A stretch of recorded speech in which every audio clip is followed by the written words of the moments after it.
ਸਵਾਗਤ ਹੈ ਦੋਸਤੋ ਤੁਹਾਡਾ ਆਪਣਾ ਸਾਂਝਾ ਪੰਜਾਬ ਟੀਵੀ ਤੇ ਮੈਂ ਭੁਪਿੰਦਰ ਸਿੰਘ ਸੱਜਣ। ਦੋਸਤੋ ਅੱਜ ਮੈਂ ਬਰਗਾੜੀ ਆਇਆ ਸੀਗਾ। ਮੈਂ ਬਰਗਾੜੀ ਗਿਆ ਤੇ ਉੱਥੇ ਮੈਨੂੰ ਇੱਕ ਮਾਤਾ ਜੀ ਮਿਲ ਗਏ। ਉਹ ਮੈਨੂੰ ਆ ਕੇ ਉਹਨਾਂ ਨੇ ਬੁਲਾ ਲਿਆ ਤੇ ਮੈਨੂੰ ਕਹਿੰਦੇ ਭਈ ਭੁਪਿੰਦਰ ਸਿੰਘ ਸੱਜਣ ਆ। ਮੈਂ ਕਿਹਾ ਹਾਂਜੀ।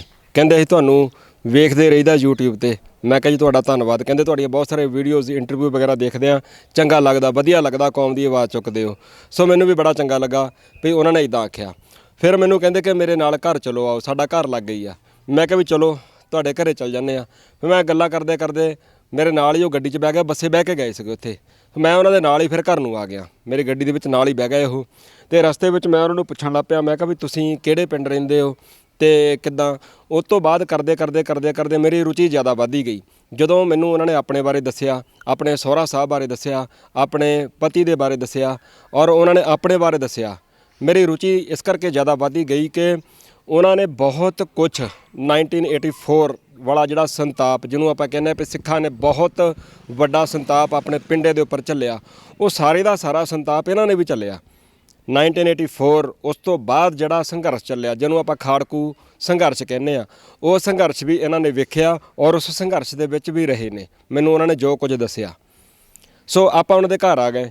ਜਦੋਂ ਮੈਂ ਘਰ ਆਇਆ ਤਾਂ ਫਿਰ ਮੇਰੇ ਮਨ ਦੇ ਵਿੱਚ ਇੱਕ ਅੰਦਰੋਂ ਹੂਕ ਜਿਹੀ ਨਿਕਲੀ ਕਿ ਜਿਨ੍ਹਾਂ ਨੇ ਕੌਮ ਦੀ ਖਾਤਰ ਸੰਘਰਸ਼ ਕੀਤਾ, ਬਹੁਤ ਕੁਛ ਆਪਣੇ ਪਿੰਡਿਆਂ ਦੇ ਉੱਪਰ ਝੱਲਿਆ, ਆਪਣੇ ਪਰਿਵਾਰ ਦੇ ਜੀਅ ਵੀ ਗਵਾ ਲਏ, ਭਈ ਉਹਨਾਂ ਦੇ ਘਰ ਜਾ ਕੇ ਵੇਖਾਂ ਤਾਂ ਸਹੀ ਵੀ ਘਰ ਕਿੱਦਾਂ ਦੇ ਹੈਗੇ ਨੇ। ਆਹ ਗੇਟ ਆ ਜੀ ਇਹਨਾਂ ਦੇ ਘਰ ਦਾ, ਆਹ ਲੱਕੜ ਦਾ ਗੇਟ ਆ ਜੀ, ਮੇਨ ਗੇਟ ਆ ਜੀ ਆਹ ਜਿੱਥੇ ਆਪਾਂ ਇਸ ਵੇਲੇ ਖੜ੍ਹੇ ਹਾਂ। ਔਰ ਉਸ ਤੋਂ ਬਾਅਦ ਇੱਧਰ ਇੱਕ ਵਾਰੀ ਸਾਰੇ ਪਾਸੇ ਆਹ ਤੁਸੀਂ ਦੇਖ ਲਓ। ਇੱਧਰਲੇ ਪਾਸੇ ਤਾਂ ਦੇਖਣ ਨੂੰ ਬਹੁਤ ਵਧੀਆ ਲੱਗਦਾ ਹੈਗਾ ਅਤੇ ਆਹ ਇੱਧਰ ਤੁਸੀਂ ਆਹ ਦੇਖ ਲਓ ਘਰ ਦੇ ਹਾਲਾਤ। ਮੈਂ ਤੁਹਾਨੂੰ ਮਾੜੇ ਮਾੜੇ ਦਿਖਾ ਦਿੰਦਾ। ਮੈਂ ਪਰਿਵਾਰ ਦੇ ਨਾਲ ਤੁਹਾਡੀ ਗੱਲ ਵੀ ਕਰਵਾਊਂਗਾ ਔਰ ਜਦੋਂ ਦੱਸਦੇ ਆ ਆਪਣੇ ਬਾਰੇ। ਆਹ ਘਰ ਦੀ ਜਿਹੜੀ ਬਾਹਰ ਵਾਲੀ ਕੰਧ ਹੈਗੀ ਆ ਉਹ ਆ। ਸੋ ਜਿਹੜੇ ਪਿੰਡ ਵਿੱਚ ਆਪਾਂ ਆਏ ਹੋਏ ਆ, ਪਿੰਡ ਦਾ ਨਾਮ ਹੈ ਜੀ ਬਿਸ਼ਨੰਦੀ, ਤਹਿਸੀਲ ਜੈਤੋਂ ਅਤੇ ਜ਼ਿਲ੍ਹਾ ਫਰੀਦਕੋਟ ਆ। ਮੈਂ ਕਿਹਾ ਮਾੜਾ ਜਿਹਾ ਵਾਸ਼ਰੂਮ ਜਾਇਆ। ਮੈਂ ਵਾਸ਼ਰੂਮ ਕਿੱਧਰ ਆ? ਉਹਨਾਂ ਨੇ ਮੈਨੂੰ ਇਸ਼ਾਰਾ ਕੀਤਾ, ਕਹਿੰਦੇ ਵੀ ਵਾਸ਼ਰੂਮ ਇੱਧਰ ਆ, ਆਹ ਵਾਸ਼ਰੂਮ ਆ।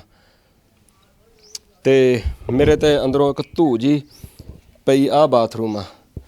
ਕੁਰਬਾਨੀ ਜਿਨ੍ਹਾਂ ਨੇ ਕੁਰਬਾਨੀਆਂ ਕੀਤੀਆਂ ਨੇ, ਕੁਰਬਾਨੀਆਂ ਕਰਨ ਵਾਲਿਆਂ ਦੇ ਵਾਸ਼ਰੂਮ ਆ। ਕੰਧ ਦੇ ਵਿੱਚੋਂ ਉਹ ਜਿਹੜੀ ਟੂਟੀ ਵਾਲੀ ਪਾਈਪ ਹੁੰਦੀ ਆ ਪਾਣੀ ਵਾਲੀ, ਉਹ ਇੱਦਾਂ ਹੀ ਝਾਕਣ ਡਈ ਹੈਗੀ ਆ ਬਾਹਰ।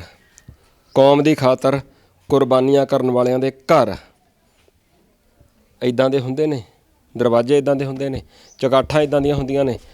ਮੈਨੂੰ ਲੱਗਦਾ ਕਿ ਰੰਗ ਤਾਂ ਕੰਧਾਂ ਵੀ ਸੋਚਦੀਆਂ ਹੋਣੀਆਂ ਵੀ ਕੋਈ ਸਮਾਂ ਸੀਗਾ ਕਦੀ ਸਾਨੂੰ ਇੱਥੇ ਕਲੀ ਕੀਤੀ ਗਈ ਸੀਗੀ। ਕੰਧਾਂ ਵੀ ਸੋਚਦੀਆਂ ਹੋਣੀਆਂ ਵੀ ਮੁੜ ਕੇ ਸਾਡੇ ਵੱਲ ਕਿਸੇ ਨੇ ਧਿਆਨ ਹੀ ਨਹੀਂ ਕੀਤਾ। ਆਹ ਰਸੋਈ ਆ ਜੀ। ਇੱਥੇ ਕਿ ਮੇਰਾ ਧਿਆਨ ਗਿਆ ਜਦੋਂ ਮੈਂ ਇੱਥੇ ਪਹਿਲਾਂ ਅਸਲ 'ਚ ਸਾਰਾ ਘੁੰਮ ਕੇ ਵੇਖ ਹਟਿਆ। ਆਹ ਮਿੱਟੀ ਆ ਸਾਰੀ, ਆਹ ਮੈਂ ਚਾਬੀ ਦੇ ਨਾਲ ਖੁਰਚਦਾ ਆ ਤਾਂ ਮਿੱਟੀ ਆ ਸਾਰੀ ਇਹ। ਸੋ ਇਹਨੂੰ ਹੁਣ ਜੇ ਮੈਂ ਖੋਲ੍ਹਿਆ ਜਾਂ ਮਾੜਾ ਜਿਹਾ ਇੱਥੇ ਮਾਰਿਆ ਤਾਂ ਕਿਤੇ ਇਹ ਆਹ ਰਸੋਈ ਦਾ ਦਰਵਾਜ਼ਾ ਆ। ਜੇ ਮੈਂ ਰਸੋਈ ਦੇ ਵਿੱਚ ਜਾਣਾ ਹੋਵੇ ਤਾਂ ਇਹਦੇ ਕਬਜੇ ਨਿਕਲ ਚੁੱਕੇ ਆ। ਵਾਹਿਗੁਰੂ ਕਿਰਪਾ ਕਰੇ ਰਸੋਈ ਦਾ ਦਰਵਾਜ਼ਾ ਸਹੀ ਹੋ ਜਾਵੇ। ਰਸੋਈ ਦਾ ਇੱਧਰਲਾ ਦਰਵਾਜ਼ਾ ਵੀ ਹੈਗਾ, ਰਸੋਈ ਦੇ ਵਿੱਚੋਂ ਦੀ ਨਿਕਲ ਕੇ ਤੁਸੀਂ ਦੂਏ ਬੰਨੇ ਵੀ ਜਾ ਸਕਦੇ ਆ। ਇਹਦੀ ਚੁਗਾਠ ਜਿਹੜੀ ਆ, ਇੱਕ ਥੱਲੇ ਵਾਲਾ ਕਬਜ਼ਾ ਨਿਕਲ ਹੀ ਚੁੱਕਾ ਆ, ਉੱਪਰ ਵਾਲੇ ਦੋ ਕਬਜ਼ੇ ਹੈਗੇ ਆ। ਉੱਪਰ ਵਾਲੇ ਇਹਨਾਂ ਦੋਵਾਂ ਕਬਜ਼ਿਆਂ ਦੇ ਸਿਰ ਦੇ ਉੱਪਰ ਰਸੋਈ ਦਾ ਇਹ ਦਰਵਾਜ਼ਾ ਟਿਕਿਆ ਹੋਇਆ ਆ। ਇੱਦਾਂ ਹੀ ਹੋਰ ਸਾਰੇ ਪਾਸੇ ਆਹ ਕਮਰਾ ਆ, ਕਮਰੇ ਦੀ ਖਿੜਕੀ ਆ। ਖਿੜਕੀ ਦੇ ਥੱਲੇ ਵੀ ਆ। ਮੈਂ ਚਾਬੀ ਦੇ ਨਾਲ ਅੱਗੇ ਨੂੰ ਹੋ ਕੇ ਮਾਰੂੰਗਾ ਤਾਂ ਮੈਨੂੰ ਲੱਗਦਾ ਕਿ ਉਹਦੇ ਵਿੱਚੋਂ ਵੀ ਮਿੱਟੀ ਇੱਦਾਂ ਨਿਕਲ ਕੇ ਭਰੂੰਗੀ, ਮਿੱਟੀ ਇੱਦਾਂ ਹੀ। ਆਹ ਕਮਰਾ ਹੈਗਾ। ਕਮਰਾ ਵੀ ਮਾੜਾ ਜਿਹਾ ਦੇਖ ਲਵਾਂ ਅੰਦਰ। ਮੈਂ ਕਮਰੇ 'ਚ ਨਹੀਂ ਵੜਿਆ ਸੀ ਪਹਿਲਾਂ। ਮੈਂ ਕਮਰੇ ਦੀਆਂ ਕੰਧਾਂ ਨੂੰ ਕਲੀ ਜਾਂ ਰੰਗ ਨਸੀਬ ਹੀ ਨਹੀਂ ਹੋਇਆ ਮੁੜ ਕੇ। ਖੈਰ ਚਲੋ, ਕਈ ਵਾਰ ਆਪਾਂ ਜਦੋਂ ਸੋਚਦੇ ਹਾਂ ਅਤੇ ਕਈ ਵਾਰ ਆਪਾਂ ਇਹ ਗੱਲ ਕਹਿੰਦੇ ਹਾਂ ਕਿ ਯੋਧਿਆਂ ਦੇ ਜਾਂ ਕੁਰਬਾਨੀਆਂ ਕਰਨ ਵਾਲਿਆਂ ਦੇ ਘਰ ਇੱਦਾਂ ਦੇ ਹੀ ਹੁੰਦੇ ਨੇ। ਪਰ ਅੱਜ ਦੇ ਯੁੱਗ ਵਿੱਚ ਵੀ ਕੀ ਇੱਦਾਂ ਦੀ ਆਹ ਜਿਹੜਾ ਘਰ ਹੈਗਾ, ਉੱਪਰ ਛੱਤ 'ਤੇ ਚੜ੍ਹਨ ਵਾਸਤੇ ਪੌੜੀ ਆ। ਔਰ ਇੱਧਰਲੇ ਬੰਨੇ ਮੈਂ ਪਹਿਲਾਂ ਵੀ ਘੁੰਮ ਕੇ ਗਿਆ। ਆਹ ਰਸੋਈ ਬਾਰ ਪਿੰਡਾਂ ਦੇ ਵਿੱਚ ਜਿੱਦਾਂ ਹੁੰਦਾ ਹੀ ਆ ਭਈ ਇੱਕ ਹੋਰ ਰਸੋਈ ਆ। ਪਿੰਡਾਂ ਦੇ ਵਿੱਚ ਜਿੱਦਾਂ ਚੁੱਲ੍ਹੇ ਹੁੰਦੇ ਆ, ਆਹ ਚੁੱਲ੍ਹਾ ਵਿਖਾ ਦਿਓ, ਬਹੁਤ ਚੰਗਾ ਲੱਗਦਾ ਚੁੱਲ੍ਹਾ। ਸਰਦੀਆਂ ਦੇ ਵਿੱਚ ਜਦੋਂ ਚੁੱਲ੍ਹੇ ਦੇ ਉੱਪਰ ਸਾਗ ਰੱਖਿਆ ਹੁੰਦਾ ਅਤੇ ਲਾਗੇ ਮੱਕੀ ਦੀਆਂ ਰੋਟੀਆਂ ਬਣ ਰਹੀਆਂ ਹੁੰਦੀਆਂ ਆ। ਮੈਨੂੰ ਇਹਨਾਂ ਨੇ ਬਹੁਤ ਕੁਝ ਦੱਸਿਆ। ਮੈਨੂੰ ਇਹਨਾਂ ਨੇ ਇਹ ਵੀ ਦੱਸਿਆ ਕਿ ਕੋਈ ਸਮਾਂ ਸੀਗਾ ਜਦੋਂ ਇੱਥੇ ਮਹਿਫਲਾਂ ਲੱਗਦੀਆਂ ਸੀ। ਮਹਿਫਲਾਂ ਕਿੱਦਾਂ ਦੀਆਂ ਭਲਾ? ਚੜ੍ਹਦੀ ਕਲਾ ਵਾਲੀਆਂ ਮਹਿਫਲਾਂ। ਇੱਥੇ ਹੁਣ ਅੱਜ ਤਾਂ ਹੈ ਨਹੀਂ। ਇੱਥੇ ਅੱਜ ਤੋਂ ਵੇਖ ਕੇ ਪਤਾ ਲੱਗਦਾ ਕਿ ਇੱਥੇ ਪਸ਼ੂ ਬੱਧੇ ਹੋਣਗੇ ਕਦੀ, क्योंकि आ किला इधर गड्ढिया होया, एक शायद इत्थे भी हैगा आ इधर, ਤੇ ਆ ਖੁਰਲੀ ਆ। ਇਸ ਗੱਲ ਦੀ ਗਵਾਹੀ ਭਰਦੀ ਆ ਵੀ ਕਦੀ ਇੱਥੇ ਮੱਝਾਂ ਬੰਨੀਆਂ ਹੁੰਦੀਆਂ ਸੀਗੀਆਂ, ਪਰ ਹੁਣ ਛੱਤ ਦੇ ਹਾਲਾਤ ਉਧਰੋਂ ਤੇ ਉਹ ਡਿੱਗੇ ਪਏ ਹੈਗੇ ਆ, ਟੈਲਾਂ ਤੇ ਬਾਲੇ ਬੁੱਲੇ ਵਿੰਗੇ ਹੋ ਗਏ ਆ। ਤੇ ਆ ਇੱਥੇ ਇੱਕ ਹੈਗਾ, ਮੈਨੂੰ ਲੱਗਦਾ ਕਿ ਇਹਨੇ ਪਤਾ ਨਹੀਂ ਕਿਹੜੇ ਵੇਲੇ ਡਿੱਪਣਾ ਹੈਗਾ। ਤੇ ਮੈਂ ਇਹਨਾਂ ਨੂੰ ਮਾਤਾ ਜੀ ਨੂੰ ਕਹਿ ਕੇ ਵੀ ਜਾਊਂਗਾ ਕਿ ਆਹ ਬਾਲਾ ਜਾ ਕਢਵਾ ਕੇ ਤੇ ਬਦਲਾ ਲਓ, ਐਵੇਂ ਕਿਤੇ ਲੰਘਦੇ ਵੜਦਿਆਂ ਟੈਲਾਂ ਕਿਤੇ ਸਿਰ ਦੇ ਉੱਪਰ ਨਾ ਆ ਪੈਣ। ਸੋ ਇੱਦਾਂ ਦੇ ਹਾਲਾਤ ਹੈਗੇ ਨੇ। ਅੱਜ ਜਿੱਥੇ ਮੈਂ ਗੱਡੀ ਖੜੀ ਕੀਤੀ ਆ ਜੀ ਲਿਆ ਕੇ, ਆ ਮੇਰੀ ਗੱਡੀ ਦਾ ਆ ਨਾ ਦਿਖਾਇਓ ਜੀ, ਕੋਈ ਗੱਲ ਨਹੀਂ ਹੈਗੀ, ਇਹ ਬੰਪਰ ਜਿਹਾ ਲਿਥ ਗਿਆ ਸੀਗਾ ਤੇ ਚੜ੍ਹਦੀ ਕਲਾ ਹੈ, ਕੋਈ ਨਹੀਂ।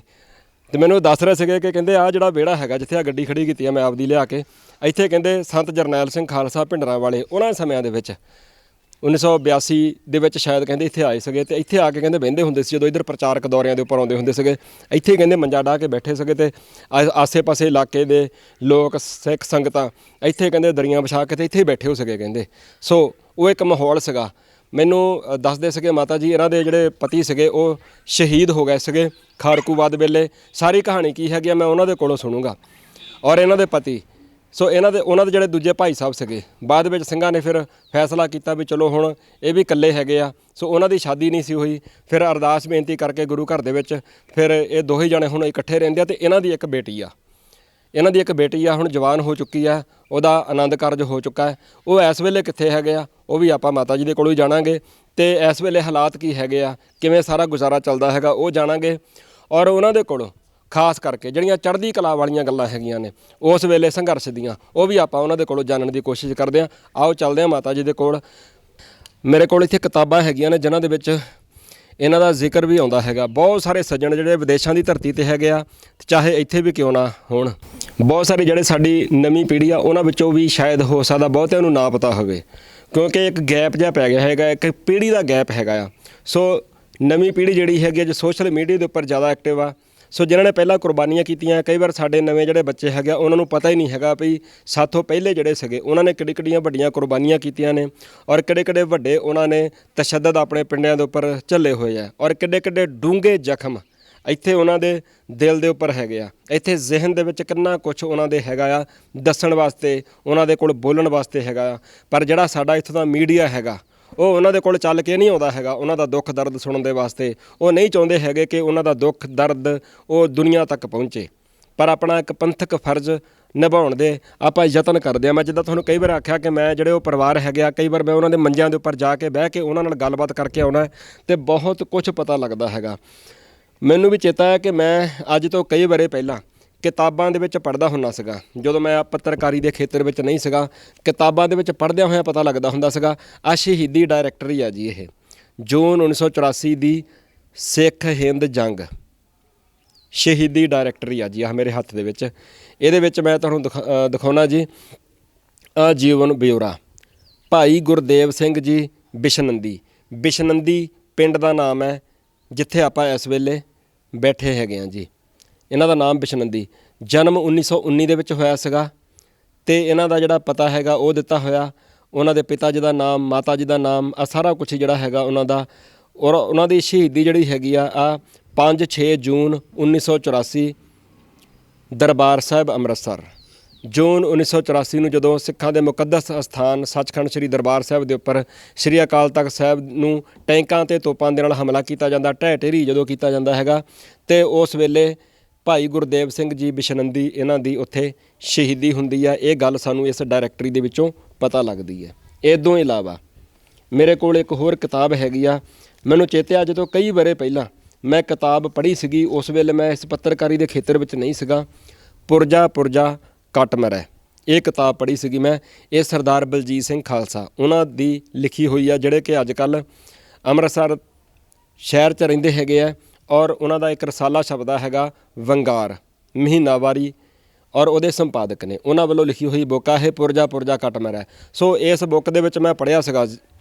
ਅੱਜ ਮੈਂ ਸਾਰਾ ਤਾਂ ਨਹੀਂ, ਸ਼ਹੀਦ ਭਾਈ ਜੋਗਾ ਸਿੰਘ ਬਿਸ਼ਨੰਦੀ ਪਰਿਵਾਰ ਸਮੇਤ ਸੰਘਰਸ਼ 'ਚ ਕੁੱਦਣ ਵਾਲਾ ਜੁਝਾਰੂ ਸ਼ਹੀਦ ਭਾਈ ਜੋਗਾ ਸਿੰਘ ਬਿਸ਼ਨੰਦੀ। ਜੋਗਾ ਸਿੰਘ ਕੌਣ ਆ ਭਲਾ? ਮੇਰੇ ਨਾਲ ਮਾਤਾ ਜੀ ਬੈਠੇ ਨੇ, ਇਹਨਾਂ ਦੇ ਪਤੀ ਸੀਗੇ ਜੀ ਉਹ, ਜਿਹੜੇ ਸ਼ਹੀਦ ਹੋ ਗਏ ਸੀਗੇ। ਉਹਨਾਂ ਦਾ ਜ਼ਿਕਰ ਹੈਗਾ ਇਸ ਬੁੱਕ ਦੇ ਵਿੱਚ, ਇਸ ਕਿਤਾਬ ਦੇ ਵਿੱਚ। ਇਸ ਤੋਂ ਇਲਾਵਾ ਮੇਰੇ ਕੋਲ ਇੱਕ ਰਸਾਲਾ ਹੈਗਾ ਆ ਖਾਲਸਾ ਖਾਲਸਾ ਫਤਿਹਨਾਮਾ ਦਸੰਬਰ 2013 ਦਾ ਰਸਾਲਾ ਹੈਗਾ ਆ। ਇਹਦੇ ਵਿੱਚ ਸ਼ਹੀਦ ਭਾਈ ਜਸਵਿੰਦਰ ਸਿੰਘ ਬਿਸ਼ਨੰਦੀ, ਸ਼ਹੀਦ ਭਾਈ ਜਸਵਿੰਦਰ ਸਿੰਘ ਬਿਸ਼ਨੰਦੀ, ਆ ਬੀਬੀ ਗੁਰਵਿੰਦਰ ਕੌਰ, ਇਹ ਮਾਤਾ ਜੀ ਉਹਨਾਂ ਦੀ ਫੋਟੋ ਹੈਗੀ ਹੈ ਜਿਹੜੇ ਮੇਰੇ ਕੋਲ ਬੈਠੇ ਨੇ, ਔਰ ਭਾਈ ਗੁਰਦੇਵ ਸਿੰਘ ਬਿਸ਼ਨੰਦੀ। ਇਹ ਪਰਿਵਾਰ ਜਿਹੜਾ ਹੈਗਾ ਸ਼ਹੀਦ ਪਰਿਵਾਰ ਦੇ ਜੀ ਗਵਾਏ ਨੇ, ਔਰ ਪਿੱਛੇ ਪਰਿਵਾਰ ਦੇ ਹਾਲਾਤ। ਔਰ ਰਸਤੇ ਵਿੱਚ ਮੈਂ ਗੱਲਾਂ ਬਾਤਾਂ ਕਰਦਾ ਆਇਆ ਮਾਤਾ ਜੀ ਦੇ ਨਾਲ, ਜਦੋਂ ਗੱਡੀ ਵਿੱਚ ਕਾਫੀ ਸਮਾਂ ਲੱਗਾ ਮੈਨੂੰ ਬਰਗਾੜੀ ਤੋਂ ਲੈ ਕੇ ਇਹਨਾਂ ਦੇ ਪਿੰਡ ਤੱਕ ਪਹੁੰਚਦਿਆਂ ਨੂੰ। ਰਸਤੇ ਬੜੇ ਉਬੜ ਖਾਬੜ ਜਿਹੇ ਹੈਗੇ, ਊਂ ਤਾਂ ਰਸਤਾ ਥੋੜ੍ਹਾ ਹੀ ਹੈਗਾ ਆ, ਪਰ ਉਹਦੇ ਕਰਕੇ ਅਸੀਂ ਵਾਹਵਾ ਹੀ ਸਮਾਂ ਲੱਗਾ। ਮੈਂ ਵੀ ਗੱਡੀ ਥੋੜ੍ਹੀ ਹੌਲੀ ਹੌਲੀ ਚਲਾਉਂਦਾ ਆਇਆ ਅਤੇ ਮੇਰੇ ਮਨ 'ਚ ਇਹ ਸੀਗਾ ਕਿ ਮੈਨੂੰ ਬਹੁਤ ਸਾਰੀ ਜਾਣਕਾਰੀ ਮਿਲੇ। ਹੁਣ ਮੇਰਾ ਦਿਲ ਕਰਦਾ ਕਿ ਉਹ ਜਿਹੜੀ ਸਾਰੀ ਜਾਣਕਾਰੀ ਹੈਗੀ ਆ, ਕੀ ਕੁਛ ਚੱਲਿਆ, ਬਹੁਤ ਕੁਛ ਬੜੇ ਮਾਣ ਦੇ ਨਾਲ ਦੱਸਦੇ ਆ, ਔਰ ਕੁਛ ਘਟਨਾਵਾਂ ਇੱਦਾਂ ਦੀਆਂ ਹੈਗੀਆਂ ਨੇ, ਮੈਨੂੰ ਲੱਗਦਾ ਕਿ ਜੇ ਬਹੁਤ ਜ਼ਿਆਦਾ ਉਹਨਾਂ ਨੂੰ ਆਖਿਆ ਜਾਵੇ ਨਾ ਕਿ ਤੁਸੀਂ ਆਹ ਘਟਨਾ ਕਿੱਦਾਂ ਹੋਈ, ਫਿਰ ਕੀ ਹੋਇਆ, ਸ਼ਾਇਦ ਅੱਖਾਂ ਭਰ ਜਾਣ, ਕਿਉਂਕਿ ਝੱਲਿਆ ਬਹੁਤ ਕੁਛ ਝੱਲਿਆ ਹੁੰਦਾ ਜਿਨ੍ਹਾਂ ਨੇ, ਉਹਨਾਂ ਦੇ ਕੋਲ ਦੱਸਣ ਨੂੰ ਬਹੁਤ ਕੁਛ ਹੁੰਦਾ, ਬਸ ਸੁਣਨ ਵਾਲਾ ਹੋਣਾ ਚਾਹੀਦਾ ਕੋਈ। ਸੋ ਤੁਸੀਂ ਜ਼ਰੂਰ ਆਪਣਾ ਥੋੜ੍ਹਾ ਜਿਹਾ ਦਿਲ ਰੱਖ ਕੇ ਅਤੇ ਸੁਣਿਓ ਗੱਲਾਂ ਬਾਤਾਂ। ਮਾਤਾ ਜੀ ਮੇਰੇ ਨਾਲ ਹੈਗੇ ਨੇ। ਮਾਤਾ ਜੀ ਵਾਹਿਗੁਰੂ ਜੀ ਖਾਲਸਾ, ਵਾਹਿਗੁਰੂ ਜੀ ਕੀ ਫਤਿਹ। ਮਾਤਾ ਜੀ ਬਹੁਤ ਕੁਛ ਤੁਸੀਂ ਝੱਲਿਆ, ਰਸਤੇ ਵਿੱਚ ਆਪਾਂ ਤਾਂ ਗੱਲਾਂ ਬਾਤਾਂ ਕਰਦੇ ਆਏ ਹੈਗੇ ਆ। ਸਾਡੇ ਦਰਸ਼ਕਾਂ ਨੂੰ ਵੀ ਜ਼ਰੂਰ ਦੱਸੋ ਆਪਣੇ ਬਾਰੇ, ਆਪਣੇ ਪਤੀ ਦੇ ਵਾਸਤੇ। ਤੁਹਾਡੇ ਸਹੁਰਾ ਸਾਹਿਬ 1984 ਦੇ ਵਿੱਚ, ਪਹਿਲਾਂ ਮੈਂ ਕਹਿੰਦਾ ਇੱਥੋਂ ਸ਼ੁਰੂ ਕਰਦੇ ਹਾਂ ਕਿ ਆਪਾਂ ਜਿਹੜੇ ਵਿਹੜੇ ਵਿੱਚ ਆਪਾਂ ਬੈਠੇ ਹਾਂ, ਜਿੱਦਾਂ ਤੁਸੀਂ ਪਹਿਲਾਂ ਦੱਸਦੇ ਸੀਗੇ ਕਿ ਸੰਤ ਜਰਨੈਲ ਸਿੰਘ ਖਾਲਸਾ ਭਿੰਡਰਾਂ ਵਾਲਿਆਂ ਦੇ ਮੁਬਾਰਕ ਕਦਮ ਇੱਥੇ ਪਏ ਹੋਏ ਆ, ਹਾਂ, ਅਤੇ ਕਿੱਦਾਂ ਰੌਣਕਾਂ ਲੱਗਦੀਆਂ ਹੁੰਦੀਆਂ ਸੀ? ਬਹੁਤ ਰੌਣਕਾਂ ਲੱਗਦੀਆਂ ਸੀ। ਸੰਤ ਜਥੇ ਦੇ ਨਾਲ ਆਏ ਸੀ, ਇੱਥੇ ਬੈਠੇ ਸੀ, 2 ਬੱਸਾਂ ਸੀਗੀਆਂ, ਪੂਰਾ ਜਥਾ ਸੀਗਾ। ਹੋਰ ਆਪਣੇ ਪਿੰਡ ਦੇ ਵੀ ਬਹੁਤ ਸੰਗਤ ਸੀ। ਪਹਿਲਾਂ ਸੰਤਾਂ ਨੇ ਇੱਥੇ ਗੁਰਦੁਆਰਾ ਸਾਹਿਬ 2 ਘੰਟੇ ਕਥਾ ਕੀਤੀ, ਫਿਰ ਇੱਥੇ ਘਰੇ ਵੀ ਸਾਡੇ ਸੰਗਤਾਂ ਦੇ ਨਾਲ ਬਚਨ ਬਲਾਸ ਕੀਤੇ, ਔਰ ਕਾਫੀ ਰੌਣਕਾਂ ਲੱਗੀਆਂ ਇੱਥੇ। ਸੰਗਤਾਂ ਦਾ ਕਾਫੀ ਇਕੱਠ ਸੀਗਾ। ਲੰਗਰ ਪਾਣੀ ਵੀ ਸੰਗਤਾਂ ਨੂੰ ਛਕਾਇਆ, ਦੁੱਧ ਗਰਮ ਕੀਤਾ, ਖੋਆ ਬਣਾਇਆ, ਬਹੁਤ ਸੰਗਤ ਦੀ ਸੇਵਾ ਕੀਤੀ, ਬੜੀ ਰੌਣਕ ਸੀਗੀ। ਆਹ ਟਾਈਮ ਤਾਂ ਨਹੀਂ ਸੀ, ਉਦੋਂ ਤਾਂ ਬਹੁਤ ਹੀ ਜ਼ਿਆਦਾ ਚੜ੍ਹਦੀ ਕਲਾ ਦੀਆਂ ਗੱਲਾਂ ਸੀਗੀਆਂ ਜੀ। ਬਹੁਤ ਸੰਘਰਸ਼ ਦੀ ਸ਼ੁਰੂਆਤ ਸੀ, 84 ਤੋਂ ਪਹਿਲਾਂ ਦੀਆਂ ਗੱਲਾਂ ਇਹ। ਉਸ ਟਾਈਮ 'ਤੇ ਵੇਖ ਲਓ ਸੰਘਰਸ਼ ਦੇ ਵਿੱਚ ਇਹ ਪਰਿਵਾਰ। ਅਤੇ ਤੁਹਾਡੇ ਸਹੁਰਾ ਸਾਹਿਬ ਉਹ ਸੰਤਾਂ ਦੇ ਨਾਲ ਹੀ ਵਿਚਰਦੇ ਹੁੰਦੇ ਸੀਗੇ? ਹਾਂਜੀ, ਉਹ 75 ਤੋਂ ਹੀ ਸੀਗੇ ਜੀ ਸੰਤਾਂ ਦੇ ਨਾਲ। ਅੱਛਾ। ਅਤੇ 1975 ਤੋਂ ਹੀ ਤੁਹਾਡੇ ਸਹੁਰਾ ਸਾਹਿਬ ਸੰਤਾਂ ਦੇ? ਕਰਤਾਰ ਸਿੰਘ ਉਹਨਾਂ ਦੇ ਨਾਲ ਸੀ ਉਹ ਮੁੜ ਕੇ ਸੰਤ ਜਰਨੈਲ ਸਿੰਘ ਉਹਨਾਂ ਦੇ ਨਾਲ ਵੀ ਉਹ ਰਹੇ, ਸ਼ਹੀਦੀ ਤੱਕ ਸੰਤਾਂ ਦੇ ਨਾਲ ਹੀ ਰਹੇ ਆ। ਅੱਛਾ। ਹਾਂਜੀ, ਸ਼ਹੀਦੀ ਉਹਨਾਂ ਦੀ ਸ੍ਰੀ ਅਕਾਲ ਤਖ਼ਤ ਸਾਹਿਬ 'ਤੇ ਹੋਈ ਹੈ। ਸੰਤਾਂ ਦੇ ਬਹੁਤ ਜ਼ਿਆਦਾ ਨਜ਼ਦੀਕੀ ਸੀਗੇ। ਭਾਈ ਜਸਵੀਰ ਸਿੰਘ ਰੋਡੇ ਉਹਨਾਂ ਦੇ ਫਾਦਰ ਹੈ, ਬਾਪੂ ਜਗੀਰ ਸਿੰਘ ਹੋਣੀ, ਅਤੇ ਸਾਡੇ ਬਾਪੂ ਜੀ ਗੁਰਦੇਵ ਸਿੰਘ ਹੋਣੀ ਇਕੱਠੇ ਰਹਿੰਦੇ ਸੀਗੇ। ਇਸ ਤਰ੍ਹਾਂ ਸੰਤਾਂ ਦਾ ਕਮਰਾ ਸੀ ਸ੍ਰੀ ਅਕਾਲ ਤਖ਼ਤ ਸਾਹਿਬ 'ਤੇ, ਨਾਲ ਹੀ ਬਾਪੂ ਜੀ ਉਹਨਾਂ ਦਾ ਸੀ, ਔਰ ਉਹ ਸ਼ਹੀਦ ਵੀ ਇਕੱਠੇ ਹੀ ਹੋਏ ਆ, ਉੱਥੋਂ ਬਾਹਰ ਨਹੀਂ ਆਏ, ਉਹ ਉੱਥੇ ਸ਼ਹੀਦ ਹੋ ਗਏ। ਅਤੇ ਤੁਹਾਡੇ ਹਸਬੈਂਡ? ਇਹ ਵੀ ਸੰਤਾਂ ਦੇ ਕੋਲ ਹੀ ਸੀਗੇ, ਉੱਥੇ ਦਮਦਮੀ ਟਕਸਾਲ ਦੇ ਵਿਦਿਆਰਥੀ ਸੀਗੇ। ਇਹ ਵੀ ਉੱਥੇ ਸੰਤਾਂ ਕੋਲ ਹੀ ਰਹਿੰਦੇ ਸੀ, ਪਰ ਸੰਤਾਂ ਦੇ ਕਹਿਣ 'ਤੇ ਉਹ ਥੋੜ੍ਹਾ ਚਿਰ ਪਹਿਲਾਂ ਉੱਥੋਂ ਆ ਗਏ ਸੀਗੇ। ਕਿੰਨੀ ਕੁ ਉਮਰ ਸੀ ਤੁਹਾਡੀ ਉਸ ਵੇਲੇ? ਮੇਰੀ ਉਮਰ ਸੀਗੀ 18-19 ਸਾਲ, ਜਦੋਂ ਮੇਰੇ 1 ਮਹੀਨਾ ਪਹਿਲਾਂ ਮੇਰਾ ਆਨੰਦ ਕਾਰਜ ਹੋਇਆ। ਸੰਤਾਂ ਨੇ ਆਪ ਕੀਤਾ ਸੀ ਦਰਬਾਰ ਸਾਹਿਬ। 84 ਦਾ ਜਦੋਂ ਅਟੈਕ ਹੋਇਆ ਨਾ ਜੀ, ਉਦੋਂ 1 ਮਹੀਨਾ ਪਹਿਲਾਂ ਆਨੰਦ ਕਾਰਜ ਹੋਇਆ ਮੇਰਾ ਅਤੇ ਮੇਰੀ ਭੈਣ ਦਾ, ਪਰਮਜੀਤ ਕੌਰ ਹੈ, ਉਹਨਾਂ ਦਾ ਤਰਸੇਮ ਸਿੰਘ ਘੁਆੜ ਦੇ ਨਾਲ, ਉਹ ਵੀ ਸ਼ਹੀਦ ਹੋ ਗਏ। ਤਰਸੇਮ ਸਿੰਘ ਘੁਆੜ ਬਹੁਤ ਉੱਘਾ ਨਾਂ ਹੈ ਉਹਨਾਂ ਦੇ ਨਾਲ, ਅਤੇ ਮੇਰਾ ਭਾਈ ਜੋਗਾ ਸਿੰਘ ਦੇ ਨਾਲ ਸੰਤਾਂ ਨੇ ਆਪ ਕੀਤਾ ਸੀ ਆਨੰਦ ਕਾਰਜ। ਤੁਹਾਡੇ ਭੈਣ ਜੀ ਪਰਮਜੀਤ ਕੌਰ? ਹਾਂਜੀ, ਉਹਨਾਂ ਦਾ ਵੀ ਉੱਥੇ ਆਨੰਦ ਕਾਰਜ ਹੋਇਆ ਸੀਗਾ। ਅੱਛਾ, ਅਤੇ ਤੁਹਾਡੇ ਪਤੀ ਮੇਰਾ ਖਿਆਲ ਜਿੱਦਾਂ ਤੁਸੀਂ ਪਹਿਲਾਂ ਦੱਸਦੇ ਸੀਗੇ ਖਾੜਕੂ ਸੰਘਰਸ਼ ਦੇ ਵਿੱਚ ਕੁੱਦੇ ਰਹੇ ਹੋ, ਅਤੇ ਤੁਸੀਂ ਵੀ ਬਹੁਤ ਕੁਛ ਝੱਲਿਆ ਹੋਊਗਾ ਮਗਰ। ਇੱਥੇ ਆ ਗਏ ਸੀ ਉਹ ਘਰੇ, ਜਦੋਂ ਨਹੀਂ ਪੁਲਿਸ ਨੇ ਟਿਕਣ ਨਹੀਂ ਦਿੱਤਾ, ਫਿਰ ਸੰਘਰਸ਼ 'ਚ ਬਹੁਤ ਜ਼ਿਆਦਾ ਉਹਨਾਂ ਦੇ ਸੰਘਰਸ਼ ਕੀਤਾ ਜੀ। ਕਾਫੀ ਜਿਹੜਾ ਟਾਈਮ ਹੈ ਬੜਾ ਮੁਸ਼ਕਿਲ ਦਾ ਸੀ। ਮੈਂ ਵੀ ਨਾਲ ਸੀਗੀ ਜਦੋਂ ਮੈਨੂੰ ਵੀ ਪੁਲਿਸ ਨੇ ਟਿਕਣ ਦੀ, ਸਾਰੇ ਪਰਿਵਾਰ ਨੂੰ ਹੀ ਤੰਗ ਕਰਦੀ ਸੀਗੀ। ਉਹਨਾਂ ਦੇ ਭਾਈਆਂ ਨੂੰ ਫੜ ਕੇ ਲੈ ਜਾਂਦੇ ਸੀਗੇ, 3-3 4-4 ਮਹੀਨੇ ਥਾਣਿਆਂ 'ਚ ਬੈਠੇ ਰਹਿੰਦੇ ਸੀ। ਫਿਰ ਜਿਹੜੇ ਜਲੋਰ ਸਿੰਘ ਹੈ, ਹੁਣ ਤੁਹਾਨੂੰ ਨਾਂ ਦੱਸਿਆ ਤੁਸੀਂ, ਉਹਨਾਂ ਦੇ ਤਾਂ ਜੇਲ੍ਹ 'ਚ ਵੀ ਕਾਫੀ ਕੇਸ ਪਾਏ ਵੇ, ਬੜੇ ਤਸੀਹੇ ਦਿੱਤੇ ਉਹਨਾਂ ਨੂੰ, ਉਹ ਵੀ 8-9 ਸਾਲ 7-8 ਸਾਲ ਜੇਲ੍ਹ 'ਚ ਰਹੇ ਆ। ਮੈਂ ਵੀ ਜੇਲ੍ਹ 'ਚ ਰਹੀ ਹਾਂ। ਮੇਰੇ ਜੇਲ੍ਹ 'ਚ ਰਹਿਣ ਦਾ ਉਹ ਦਰਬਾਰ ਸਾਹਿਬ ਤੋਂ ਬਾਅਦ ਜਦੋਂ ਜੋਗਾ ਸਿੰਘ ਸੰਘਰਸ਼ ਦੇ ਵਿੱਚ ਹੀ ਸੀਗੇ, ਉਦੋਂ ਇਹ ਫੜੇ ਗਏ ਸੀਗੇ ਸਾਦਕ ਕੋਲੋਂ। ਇੱਥੋਂ ਜਦੋਂ ਉਹਨਾਂ ਨੂੰ ਫਿਰ ਲੈ ਗਏ ਸੀਗੇ ਆਪਣੇ ਸੰਗਰੂਰ ਹੈ ਇਹ ਇੰਟੈਰੋਗੇਸ਼ਨ ਸੈਂਟਰ, ਉਹ ਤੋਂ ਬਹੁਤ ਜ਼ਿਆਦਾ ਚਿੜਖਾਨਾ ਸੀਗਾ ਉਹ ਲੰਡਾ ਕੋਠੀ। ਉਹਦੇ 'ਚ ਇਹਨਾਂ ਨੂੰ ਰੱਖਿਆ ਬੜੇ, ਇੱਥੋਂ ਜਦੋਂ ਫੜ ਕੇ ਸਾਦਕ ਤੋਂ ਉੱਥੇ ਲੈ ਗਏ, ਉੱਥੇ ਕਾਫੀ ਤਸੀਹੇ ਦਿੱਤੇ। ਫਿਰ ਉਦੋਂ ਜਦੋਂ ਇਹਨਾਂ 'ਤੇ ਕੇਸ ਕਈ ਸੀਗੇ ਗੁਰਦਾਸਪੁਰ ਜ਼ਿਲ੍ਹੇ ਦੇ ਵੀ, ਫਿਰ ਇਹਨਾਂ ਨੂੰ ਗੁਰਦਾਸਪੁਰ ਵੀ ਲੈ ਗਏ। ਫਿਰ ਬਾਅਦ 'ਚ ਸੰਗਰੂਰ 'ਤੇ ਇਹਨਾਂ ਦੀ ਜ਼ਮਾਨਤ ਵੀ ਹੋ ਗਈ। ਪਹਿਲਾਂ ਜ਼ਮਾਨਤ ਹੋ ਕੇ ਘਰੇ ਆ ਗਏ, ਫਿਰ ਇਹਨਾਂ ਦਾ ਮੁਕਾਬਲਾ ਹੋਇਆ ਉੱਥੇ ਆਪਣਾ ਕਲਾਨੌਰ, ਗੁਰਦਾਸਪੁਰ ਕਲਾਨੌਰ ਨਾ ਸਰਹਾਲੀ ਪੁਲ 'ਤੇ ਹੋਇਆ ਮੁਕਾਬਲਾ ਇਹਨਾਂ ਦਾ। ਉਦੋਂ 2 ਸਿੰਘ ਸ਼ਹੀਦ ਹੋ ਗਏ ਅਤੇ 2 ਜਣੇ ਫੜੇ ਗਏ। ਇਹ ਫੜੇ ਗਏ ਧਾਰੀਵਾਲ ਥਾਣੇ 'ਚ। ਉੱਥੋਂ ਫਿਰ ਇਹਨਾਂ ਨੂੰ ਕਾਫੀ ਇਹਨਾਂ ਦਾ ਤਸੀਹਾ ਕਰਨ ਹੋਇਆ, ਇਹਨਾਂ ਦੇ ਟੌਰਚਰ ਕਰਦੇ ਰਹੇ ਇਹਨਾਂ ਨੂੰ। 2-2.5 ਮਹੀਨੇ ਇਹਨਾਂ ਨੂੰ ਥਾਣਿਆਂ 'ਚ ਲਈ ਫਿਰਦੇ ਰਹੇ। ਫਿਰ ਕੇਸ ਪਾ ਕੇ ਅਤੇ ਸੰਗਰੂਰ ਜੇਲ੍ਹ 'ਚ ਭੇਜਤਾ। ਸੰਗਰੂਰ ਜੇਲ੍ਹ 'ਚੋਂ ਫਿਰ ਗੁਰਦਾਸਪੁਰ ਲੈ ਗਏ, ਉੱਧਰ ਦੇ ਕੇਸ ਸੀਗੇ। ਉੱਥੋਂ ਫਿਰ ਇਹਨਾਂ ਨੂੰ ਸੰਗਰੂਰੋਂ ਨਾਭੇ ਲੈ ਗਏ, ਨਾਭੇ ਤੋਂ ਫਿਰ ਇਹ ਗੁਰਦਾਸਪੁਰ ਲੈ ਗਏ, ਗੁਰਦਾਸਪੁਰ ਤੋਂ ਫਿਰ ਇਹ ਭੱਜ ਗਏ ਸੀਗੇ। ਹਾਂ, ਫਰਾਰ ਹੋ ਗਏ। ਗੁਰਦਾਸਪੁਰ ਜੇਲ੍ਹ 'ਚੋਂ ਫਰਾਰ ਹੋ ਗਏ ਸੀਗੇ। ਹਾਂਜੀ, 5 ਸਿੰਘ ਸੀਗੇ। ਇੱਕ ਰਣਜੀਤ ਸਿੰਘ ਬਾਬਾ ਦਿਆਲਗੜ੍ਹ ਦਾ, ਮੇਰੇ ਪੇਕੇ ਪਿੰਡ ਦੇ ਸੀਗੇ ਉਹ। ਅਤੇ ਇੱਕ ਉਹਨਾਂ ਦੇ ਨਾਲ ਸੀਗੇ ਰੋਸ਼ਨ ਲਾਲ ਬਰਾਗੀ, ਉਹ ਵੀ ਸ਼ਹੀਦ ਹੋ ਗਏ ਹੁਣ। ਅਤੇ ਇੱਕ ਬਰਪਾਲਾਂ ਦਾ ਸੀ ਬਿੱਲਾ, ਦਲਵੀਰ ਸਿੰਘ ਬਿੱਲਾ, ਉਹ ਸੀਗੇ ਇਹਨਾਂ ਦੇ ਨਾਲ। ਅਤੇ ਇੱਕ ਸੀ ਅਖਾੜੇ ਦਾ ਹਰਜਿੰਦਰ ਸਿੰਘ ਕਾਕਾ। ਇਹ 5 ਸਿੰਘ ਸੀਗੇ। ਇਹ 5 ਸਿੰਘ ਗੁਰਦਾਸਪੁਰ ਜੇਲ੍ਹ 'ਚੋਂ ਫਰਾਰ ਹੋਏ ਸੀ। ਉਹ ਵੀ ਇਹਨਾਂ ਨੇ ਮੇਰੀ ਸੇਵਾ ਲਾਈ ਸਿੰਘਾਂ ਨੇ ਵੀ ਤੁਸੀਂ ਹਥਿਆਰ ਜਿਹੜੇ ਨੇ ਉਹ ਸਿੰਘਾਂ ਨੂੰ ਚਾਹੀਦੇ ਅੰਦਰ। ਉਹ ਭਾਈ ਤਰਸੇਮ ਸਿੰਘ ਉਹਨਾਂ ਦੇ ਕੋਲੋਂ ਉਹਨਾਂ ਨੇ ਹਥਿਆਰ ਦਿੱਤੇ, ਫਿਰ ਉਹ ਮੈਂ ਜੇਲ੍ਹ 'ਚ ਫੜਾ ਦਿੱਤੇ ਇਹਨਾਂ ਨੂੰ। ਉਹਦੀ ਮਦਦ ਨਾਲ ਫਿਰ ਉੱਥੇ ਨਾ ਜਿਹੜਾ ਹੁੰਦੇ ਲੱਕੜਾਂ ਹੁੰਦੀਆਂ, ਲੰਗਰ ਜਿਹਦੇ ਨਾਲ ਬਣਦਾ, ਉਹ ਲੱਕੜਾਂ 'ਤੇ ਇਹਨਾਂ ਨੇ ਪੌੜੀ ਬਣਾਈ ਬਾਂਸ ਲੈ ਕੇ, ਪੱਗਾਂ ਦੇ ਨਾਲ ਬੰਨ੍ਹ ਕੇ ਉਹ ਲੱਕੜਾਂ, ਅਤੇ ਫਿਰ ਉਹ ਲਾ ਕੇ ਅਤੇ ਬਾਹਰ ਫਰਾਰ ਹੋ ਗਏ। ਜਦੋਂ ਫਰਾਰ ਹੋਏ ਆ ਨਾ, ਉਦੋਂ ਪਹਿਲਾਂ ਤਾਂ ਸਿੰਘ ਲੰਘ ਗਏ ਸਾਰੇ, 4 ਸਿੰਘ ਨਿਕਲ ਗਏ। ਮਗਰਲਾ ਸਿੰਘ ਲੱਗਾ ਚੜ੍ਹਨ, ਪਹਿਲਾਂ ਤਾਂ ਡਰਦੇ ਰਹੇ ਕਿਉਂਕਿ ਸਿੰਘਾਂ ਦੇ ਹਥਿਆਰ ਸੀਗੇ ਕੋਲੇ ਉਹਨਾਂ ਦੇ। ਇੱਕ ਜਣਾ ਬੈਠਾ ਸੀਗਾ, ਜਦੋਂ ਸਾਰੇ ਉੱਤਰ ਕੇ ਇੱਕ ਰਹਿ ਗਿਆ, ਉਹਨਾਂ ਨੇ ਪੌੜੀ ਖਿੱਚ ਲਈ ਮਗਰੋਂ। ਫਿਰ ਜਦੋਂ ਪੌੜੀ ਖਿੱਚੀ ਅਤੇ ਉਹ ਦੂਸਰੇ ਸਿੰਘ ਕੋਲ ਚੜ੍ਹਿਆ ਨਹੀਂ ਜਾਂਦਾ, ਫਿਰ ਉੱਪਰ ਜਿਹੜਾ ਸਿੰਘ ਬੈਠਾ ਉਹਨੇ ਫਾਇਰ ਕਰਤੇ। ਉਹ 'ਤੇ ਫਾਇਰਿੰਗ ਹੋਈ ਅਤੇ ਫਿਰ ਉਹ ਪਤਾ ਲੱਗ ਗਿਆ। ਅਤੇ ਉੱਤੋਂ ਫਿਰ ਡਿਊਟੀ 'ਤੇ ਜਿਹੜੇ ਬੈਠੇ ਸੀਗੇ ਪੁਲਿਸ ਵਾਲੇ, ਉਹਨਾਂ ਨੇ ਵੀ ਫਾਇਰਿੰਗ ਕੀਤੀ।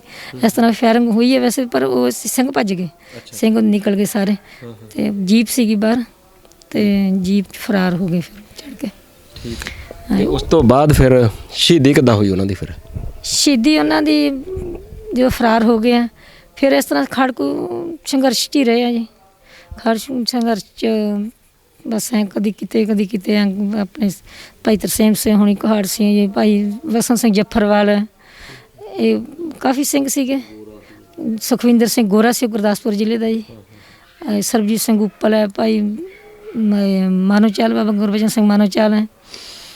ਹੋਰ ਵੀ ਸਿੰਘ ਨਾਲ ਸੀਗੇ, ਵਰਿਆਮ ਸਿੰਘ ਕੱਪਿਆਂ ਵਾਲੀ, ਉਹ ਸਾਡੇ ਇੱਥੋਂ ਦਾ ਮੁਕਤਸਰ ਕੋਲ ਦੇ ਨੇ, ਉਹ ਵੀ ਸ਼ਹੀਦ ਹੋਏ।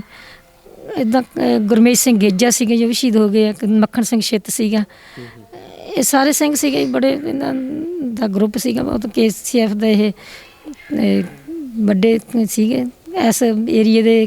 ਇਹ ਬਣਾਇਆ ਸੀ ਇਹਨਾਂ ਨੂੰ ਏਰੀਆ ਕਮਾਂਡਰ ਜੋਗਾ ਸਿੰਘ ਉਹਨਾਂ ਨੂੰ। ਅਤੇ ਬਸ ਕਾਫੀ ਗਤੀਵਿਧੀਆਂ ਦੇ ਬਾਅਦ 'ਚ ਇਹਨਾਂ ਨੂੰ ਫਿਰ ਉਹ ਕਰਦੇ ਇਹਨੂੰ ਜਦੋਂ ਫਿਰ ਇਹਨਾਂ ਨੂੰ ਫੜ ਕੇ ਉੱਥੋਂ ਜੇਲ੍ਹ 'ਚੋਂ ਲਿਆ, ਜਦੋਂ ਫਰਾਰ ਹੋ ਗਏ ਫਿਰ ਇਹ ਸੰਘਰਸ਼ 'ਚ ਹੀ ਰਹੇ। ਅਤੇ ਫਿਰ ਇਹਨਾਂ ਦਾ ਮੁਕਾਬਲਾ ਹੋ ਗਿਆ ਉੱਥੇ ਗੁਰਦਾਸਪੁਰ ਬਟਾਲੇ ਥਾਣੇ 'ਚ ਹੋਇਆ ਜੀ। ਹਾਂ, ਉਹ ਲਾਸ਼ ਝੂਠਾ ਮੁਕਾਬਲਾ ਸੀ ਜਾਂ ਸੱਚਾ ਹੀ ਸੀ? ਝੂਠਾ ਹੀ ਸੀਗਾ ਜੀ, ਪਰ ਸਾਨੂੰ ਨਹੀਂ ਲਾਸ਼ ਨਹੀਂ ਮਿਲੀ। ਪੁਲਿਸ ਨੇ ਮੁਕਾਬਲਾ ਬਣਾਇਆ, ਅਖਬਾਰ 'ਚ ਜਦੋਂ ਆਇਆ, ਅਤੇ ਫਿਰ ਬਾਅਦ 'ਚ ਅਸੀਂ ਗਏ ਉੱਥੇ ਬਟਾਲੇ। ਅਤੇ ਉਦੋਂ ਉਹਨਾਂ ਦੱਸਿਆ ਵੀ ਸੰਸਕਾਰ ਕਰਤਾ। ਅਤੇ ਅਸੀਂ ਫਿਰ ਸਿਵਿਆਂ 'ਚ ਗਏ, ਜਿੱਥੇ ਸੀਗੇ ਉੱਥੇ ਸੰਸਕਾਰ ਸ਼ਮਸ਼ਾਨ ਘਾਟ 'ਚ। ਉਹਨਾਂ ਨੇ ਕਿਹਾ ਵੀ ਇਹ ਸੰਸਕਾਰ ਕੀਤਾ ਜੋਗਾ ਸਿੰਘ ਉਹਨਾਂ ਦਾ। ਇੱਥੇ ਪਤਾ ਨਹੀਂ ਜੋ ਇਹਨਾਂ ਦਾ ਸੀ ਕਿਹਦਾ, ਜਿਵੇਂ ਉਹਨਾਂ ਨੇ ਕਿਹਾ ਸੀ। ਫਿਰ ਫੁੱਲ ਲਿਆਂਦੇ, ਲਾਸ਼ ਨਹੀਂ ਦਿੱਤੀ ਸਾਨੂੰ ਉਹਨਾਂ ਨੇ। ਮਤਲਬ ਤੁਸੀਂ ਆਪਣੇ ਪਤੀ ਦੀ ਲਾਸ਼ ਦੇਖ ਵੀ ਨਹੀਂ ਸਕੇ? ਨਹੀਂ ਦੇਖੀ, ਨਹੀਂ ਅਸੀਂ ਨਹੀਂ ਦੇਖੀ।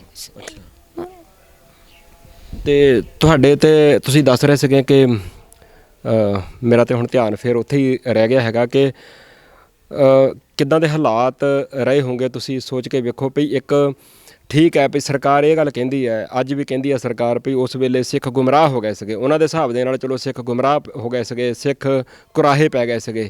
ਪਰ ਜਿਹੜਾ ਭਾਰਤ ਦਾ ਕਾਨੂੰਨ ਹੈਗਾ ਜਾਂ ਭਾਰਤ ਦਾ ਸੰਵਿਧਾਨ ਹੈਗਾ, ਮੈਨੂੰ ਨਹੀਂ ਲੱਗਦਾ ਹੈਗਾ ਵੀ ਉੱਥੇ ਕਿਤੇ ਲਿਖਿਆ ਹੋਇਆ ਕਿ ਜੇ ਸਰਕਾਰ ਦੇ ਮੁਤਾਬਕ ਕੋਈ ਬਾਗੀ ਹੋ ਗਿਆ ਹੈਗਾ ਤੇ ਉਹ ਪੁਲਿਸ ਮੁਕਾਬਲੇ ਵਿੱਚ ਮਾਰਿਆ ਗਿਆ ਹੈਗਾ ਤੇ ਪਰਿਵਾਰ ਦੇ ਜੀਆਂ ਨੂੰ ਲਾਸ਼ ਨਾ ਦਿੱਤੀ ਜਾਵੇ ਜਾਂ ਉਹਨਾਂ ਨੂੰ ਲਾਸ਼ ਦੇਖਣ ਵੀ ਨਾ ਦਿੱਤੀ ਜਾਵੇ, ਇਹ ਵੀ ਨਾ ਵੇਖਣ ਦਿੱਤਾ ਜਾਵੇ ਕਿ ਆਪਣੀ ਤੁਸੀਂ ਸ਼ਨਾਖਤ ਹੀ ਕਰ ਲਓ।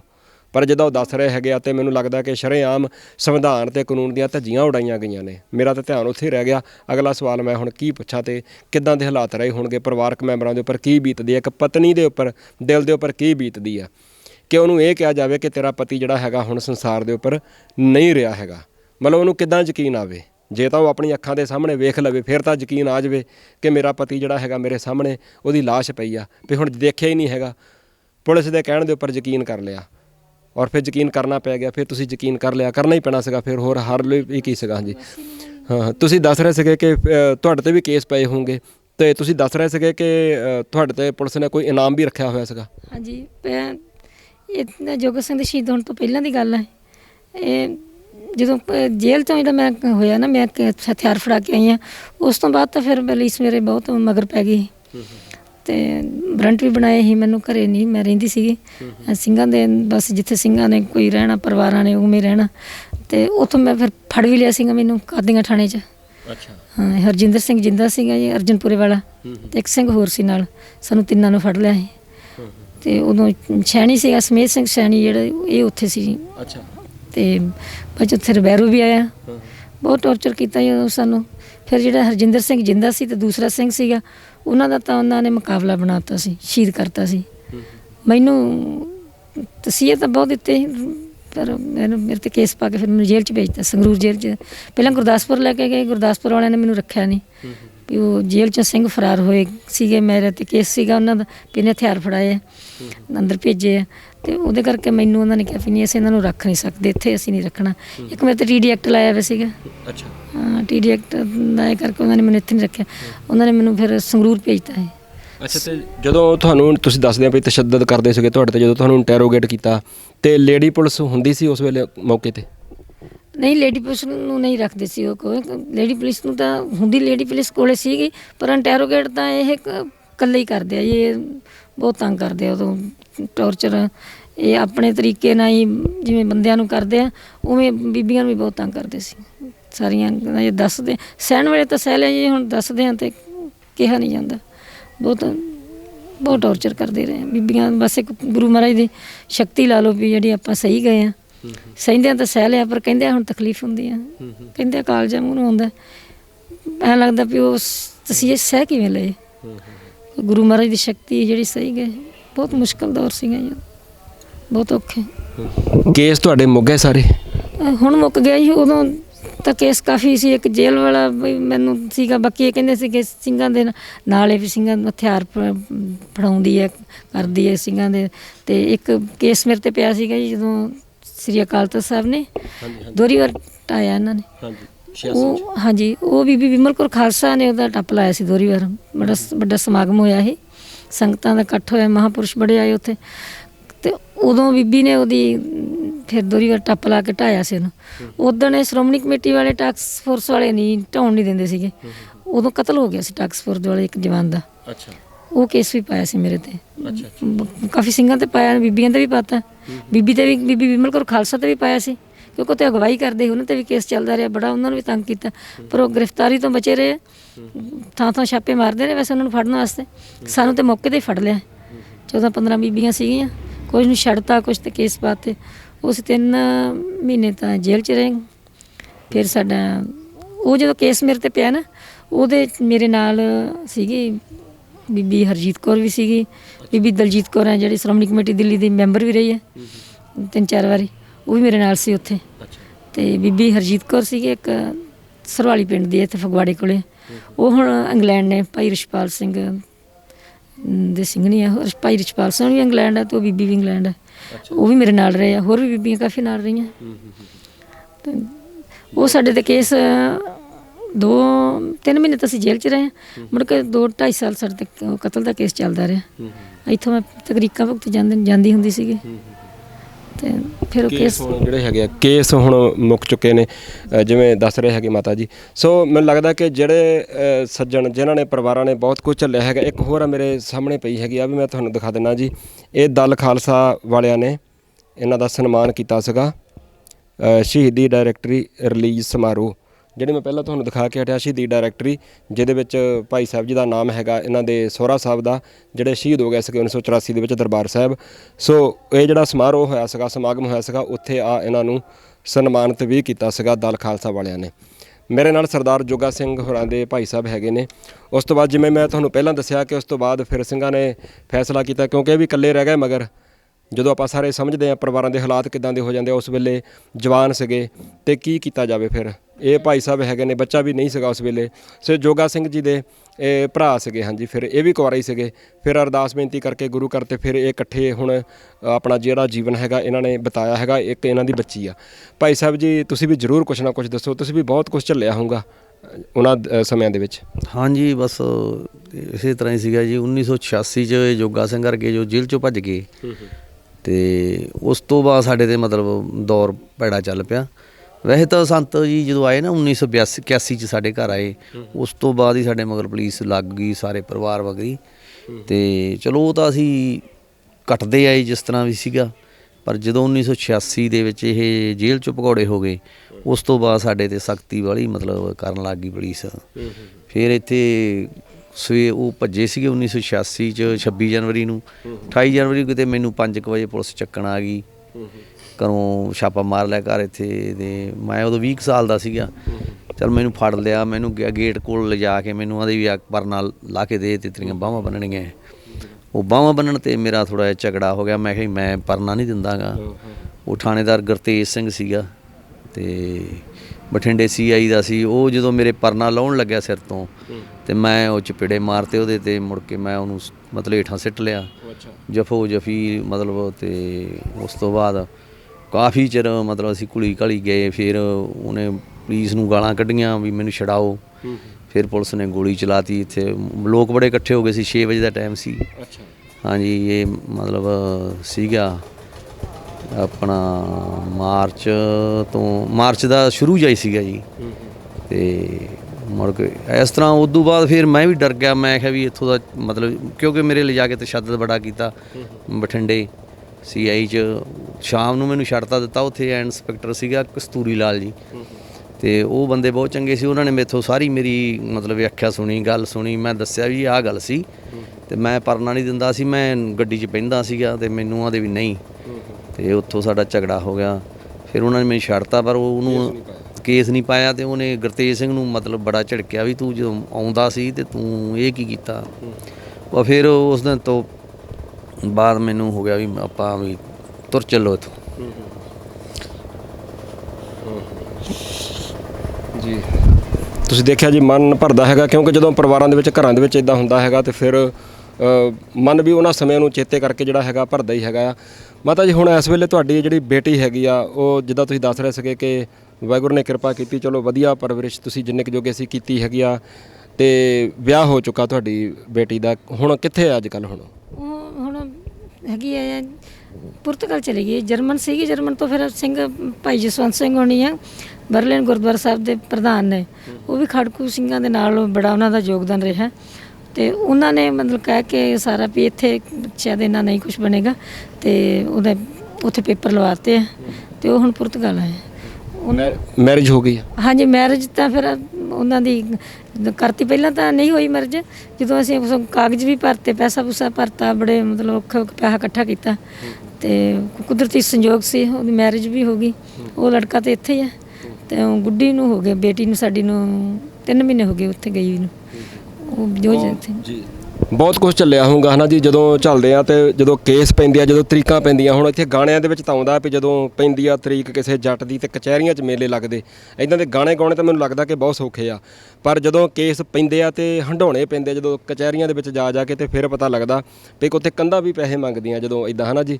ਅਤੇ ਬਹੁਤ ਕੁਝ ਝੱਲਿਆ ਹੋਊਗਾ ਤੁਸੀਂ, ਆਰਥਿਕ ਤੌਰ 'ਤੇ ਵੀ ਬਹੁਤ ਕੁਝ ਗਵਾਇਆ ਹੋਊਗਾ, ਮੈਂ ਅੰਦਾਜ਼ਾ ਲਾ ਸਕਦਾ, ਕਿਉਂਕਿ ਮੈਂ ਖੁਦ ਵੀ ਕੇਸ ਕੁਸ ਕਈ ਭੁਗਤ ਕੇ ਦੇਖੇ ਹੈਗੇ ਆ। ਅਤੇ ਕੌਮ ਨੇ ਤੁਹਾਡੀ ਬਾਂਹ ਫੜੀ ਕਦੀ? ਨਹੀਂ, ਬਹੁਤ ਕੁਝ ਸਿਆ ਆਪਣੇ ਸਿਰ 'ਤੇ ਸਹੀ ਗਏ ਆ। ਵਿੱਚ ਗੁੱਡੀ ਨੂੰ ਵੀ ਪੜ੍ਹਾਇਆ, ਆਪ ਵੀ ਆਪਣੇ ਖਰਚੇ ਜਿਵੇਂ ਵੀ ਆ ਕੀਤੇ ਆ, ਕੇਸ ਝਗੜੇ ਆ, ਸਾਰੇ ਆਰਥਿਕ ਜਿੰਨੇ ਵੀ ਸੀਗਾ ਆਪਣੇ ਘਰੋਂ ਹੀ ਕੀਤਾ। ਕਦੇ ਕਿਸੇ ਨੂੰ ਨਾ ਹੀ ਕਿਸੇ ਨੇ ਦੁੱਖ ਪੁੱਛਿਆ ਅਤੇ ਨਾ ਹੀ ਦੱਸਿਆ। ਤੇ ਹੁਣ ਹਾਲਾਤ ਜਿਹੜੇ ਨੇ ਹੁਣ ਇੰਨੇ ਠੀਕ ਨਹੀਂ ਗੇ, ਕਿਉਂਕਿ ਗੁੱਡੀ ਦੀ ਪੜ੍ਹਾਈ ਤੇ ਵੀ ਬਹੁਤ ਪੈਸਾ ਲੱਗ ਗਿਆ, ਆਪਣੇ ਵੀ ਖਰਚੇ, ਤੇ ਹੁਣ ਤਾਂ ਕਾਫੀ ਜ਼ਿਆਦਾ ਪੈਸਾ ਲੱਗਿਆ। 24-25 ਲੱਖ ਰੁਪਇਆ ਲਾ ਕੇ ਅਸੀਂ ਉਹਨੂੰ ਗੁੱਡੀ ਨੂੰ ਭੇਜਿਆ ਬਾਹਰ। ਹੁਣ ਅਸੀਂ ਜ਼ਮੀਨ ਵੀ ਸਾਡੀ ਗਹਿਣੇ ਗੁਣੇ ਹੋ ਗਈ, ਬਾਕੀ ਘਰ ਦੇ ਹਾਲਾਤ ਵੀ ਕਾਫੀ ਖਰਾਬ ਹੈ। ਹੁਣ ਹਾਲਾਤ ਜਿਹੜੇ ਨੇ, ਤੁਹਾਨੂੰ ਲੱਗਦਾ ਹੁਣ ਕਿ ਹੁਣ ਥੋੜਾ ਜਿਹਾ ਤੁਹਾਨੂੰ ਲੱਗਦਾ ਕਿ ਹੁਣ ਥੋੜਾ ਜਿਹਾ ਕੌਮ ਬਾਂਹ ਫੜ ਲਵੇ, ਇਦਾਂ ਲੱਗਦਾ ਥੋੜਾ ਜਿਹਾ, ਹੈ ਨਾ ਜੀ? ਪੂਰਾ ਮਤਲਬ ਹੁਣ ਕੌਮ ਨੂੰ ਕਹਿੰਦੇ ਆ ਵੀ ਚਲੋ ਕੌਮ ਹੁਣ ਸਾਥ ਦੇਣ ਦਾ ਟਾਈਮ ਹੈ ਜੀ।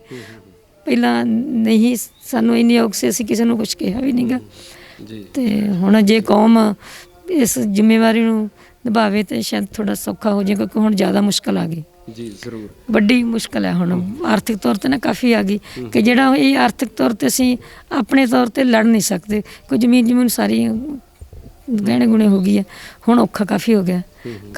ਘਰ ਦੇ ਹਾਲਾਤ ਜਿਹੜੇ ਨੇ ਉਹ ਆਪਾਂ ਘਰਾਂ 'ਚ ਦੇਖ ਹੀ ਲਿਆ ਸਾਰਾ। ਤੇ ਚਲੋ ਬਾਕੀ ਮੈਨੂੰ ਲੱਗਦਾ ਕਿ ਕੌਮ ਨੂੰ ਜ਼ਰੂਰ ਬਾਂਹ ਫੜਨੀ ਚਾਹੀਦੀ ਹੈ। ਉਹ ਅਕਾਲ ਪੁਰਖ ਵਾਹਿਗੁਰੂ ਜਿਹਨੂੰ ਆਪਾਂ ਕਹਿੰਦੇ ਆ ਕਿ ਦਾਤਾ ਏਕ ਹੈ, ਸਭ ਕੋ ਦੇਵਨਹਾਰ, ਦਿੰਦੇ ਤੋਟ ਨਾ ਆਵਈ, ਅਗਣਤ ਭਰੇ ਭੰਡਾਰ। ਉਹ ਦਾਤਾਂ ਦੇਣ ਵਾਲਾ ਜਿਹੜਾ ਦਾਤਾ ਹੈਗਾ ਉਹ ਇੱਕੋ ਹੀ ਆ, ਔਰ ਉਹ ਜ਼ਰੂਰ ਦਾਤਾਂ ਦਿੰਦਾ ਹੈਗਾ। ਮੈਨੂੰ ਲੱਗਦਾ ਜੀ ਭਈ ਚਲੋ ਵਾਹਿਗੁਰੂ ਕਿਰਪਾ ਕਰਨ। ਜਿੱਦਾਂ ਮੈਂ ਤੁਹਾਡੇ ਨਾਲ ਰਸਤੇ 'ਚ ਵੀ ਗੱਲਾਂ ਕਰਦਾ ਆਇਆ, ਅਤੇ ਮੈਨੂੰ ਲੱਗਦਾ ਕਿ ਤੁਸੀਂ ਪੂਰੀ ਚੜ੍ਹਦੀ ਕਲਾ ਵਿੱਚ ਹੈਗੇ ਹੋ। ਭਈ ਜੇ ਕੌਮ ਨਹੀਂ ਵੀ ਬਾਂਹ ਫੜੂਗੀ ਤਦ ਵੀ ਮੈਨੂੰ ਲੱਗਦਾ ਕਿ ਮੈਂ ਅਗਲੀ ਵਾਰੀ ਜਦੋਂ ਆਊਂਗਾ ਤਾਂ ਤੁਸੀਂ ਇੱਥੇ ਹੀ ਚੜ੍ਹਦੀ ਕਲਾ 'ਚ ਹੀ ਮਿਲੋਗੇ। ਹਾਂਜੀ ਜੀ ਜ਼ਰੂਰ। ਹਾਂਜੀ ਬੇਟੀ ਵੀ ਕਹਿੰਦੀ ਆ ਵੀ ਮੰਮੀ ਅਸੀਂ ਇੱਥੋਂ ਤੱਕ ਜੇ ਆਪ ਹੀ ਪਹੁੰਚ ਗਏ ਆ ਤੇ ਗਾਂ ਵੀ ਪਹੁੰਚਾਂਗੇ। ਪਰ ਚਲੋ ਜਿਹੜੇ ਬਹੁਤ ਸਿੰਘਾਂ ਨੇ ਅੱਗੇ ਵੀ ਇੰਟਰਵਿਊ ਵੀ ਲਈਆਂ, ਇਤਿਹਾਸ ਵੀ ਸੰਭਾਲਿਆ, ਉਹਨਾਂ ਦਾ ਵੀ ਧੰਨਵਾਦ। ਚਲੋ ਇਤਿਹਾਸ ਤੇ ਸਾਂਭਿਆ, ਉਹ ਬੱਚੇ ਵੀ ਬਹੁਤ, ਮੈਨੂੰ ਖੁਸ਼ੀ ਹੈ ਜਿਵੇਂ ਤੁਸੀਂ ਉਹ ਹੋਰ ਸਾਰੇ ਵੀ ਇਤਿਹਾਸ ਸੰਭਾਲ ਰਹੇ ਆ, ਉਹ ਵੀ ਬਹੁਤ ਵੱਡੀ ਗੱਲ ਹੈ।